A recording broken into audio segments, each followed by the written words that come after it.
दो सर्वे कल शाम क्योंकि देर शाम रिस्क जारी है। भी हुए हैं। अगर ये मैंडेट आप देने की कोशिश करेंगे कि 5, 7, 10 सीटों का अंतर रह जाए तो वो हमेशा रिस्की रहेगा कि कम हो सकता है, नीचे आ सकता है। इतना अंतर रखो कि कोई रिस्क ही न रहे। तो लोगों ने उस रिस्क को, ये पोलिंग परसेंटेज बताता है कि लोगों ने उस रिस्क को खत्म कर दिया।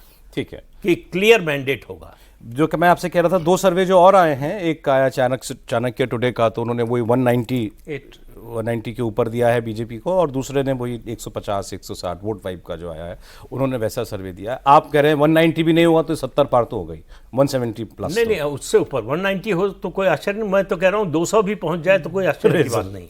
हाँ, आप देखिए, मतलब ममता बनर्जी को उस हालत में एंटी इनकम्बेंसी 21 में भी थी, 215 सीटें मिली। तो ऐसा नहीं है। और ये जो होता है ना कि 30% मुसलमान, 30% मुसलमान, 70% हिंदू है भाई। 70% भी उसका मिल गया बीजेपी को तो 49% वोट हुआ।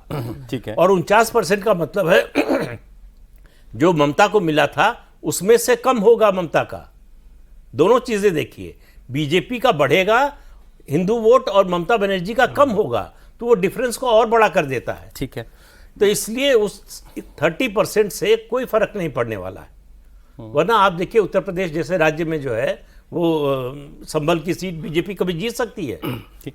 और जो आप कह रहे थे कि जैसे सर ने भी कहा कि भाई लोगों को अगर ये भरोसा चाहिए था कि क्या बीजेपी अगर जीतती है तो क्या ये हमको बचा लेंगे, या कोई हमारे पीछे खड़ा है कि नहीं है, तो वो आपने कहा कि वो उनको नहीं मिला, लेकिन तब भी लोगों ने मन इस बार बना रखा है कि जिस तरह से सेंट्रल फोर्सेस को तैनात किया गया उससे भरोसा। उसके बाद जो कहा गृह मंत्री ने कि चुनाव के बाद, मतदान के बाद भी सेंट्रल फोर्सेस रहेंगी, तो ये एक एश्योरेंस हुआ कि पिछली बार की गलती बीजेपी दोहराने नहीं जा रही। और वो तो पूरे इलेक्शन में आपको दिखाई दिया, जिस तरीके से सेंट्रल फोर्सेस ने ही नहीं बल्कि स्टेट पुलिस ने भी, उन पर जो आरोप था कि ये बिल्कुल एक एक्सटेंशन की तरह, पार्टी के एक्सटेंशन की तरह काम करते हैं, इस बार उन्होंने भी सेंट्रल फोर्सेस के साथ साथ काफ़ी न्यूट्रल उनका बिहेवियर रहा है। कई वीडियोस में हमने ऐसा देखा, खबरें ऐसी आती रहीं।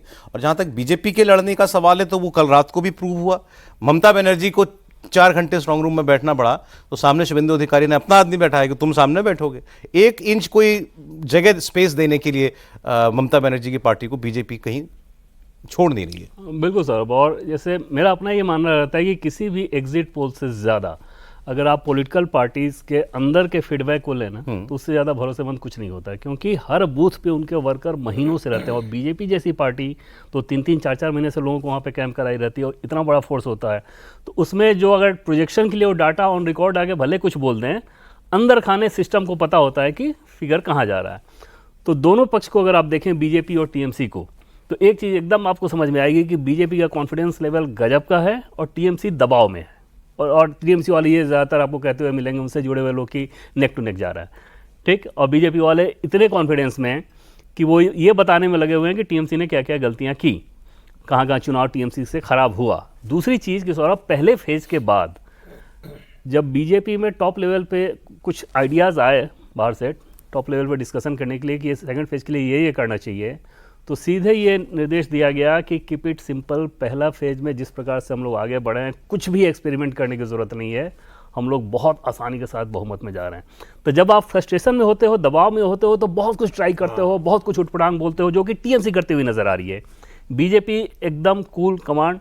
आज के 2 दिन की अगर बैठक की बात करें सौरभ, हाँ, ये बीजेपी काउंटिंग डे को लेकर के क्या बैठक कर रही है? अब सोचिए, काउंटिंग डे के बैठक जैसे पहले मैंने आपको बताया था कि बीजेपी का मानना था कि 2021 के विधानसभा चुनाव में हमारी 50-55 सीटें ऐसी खराब हो गई जो कि हम जीतते, लेकिन काउंटिंग में हेरफेर हुई, गड़बड़ी हुई, हमारे लोगों के साथ को या तो भगा दिया गया या फिर हमारे लोग बहुत इक्विप्ड नहीं थे इन्फॉर्मेशन के मामले में।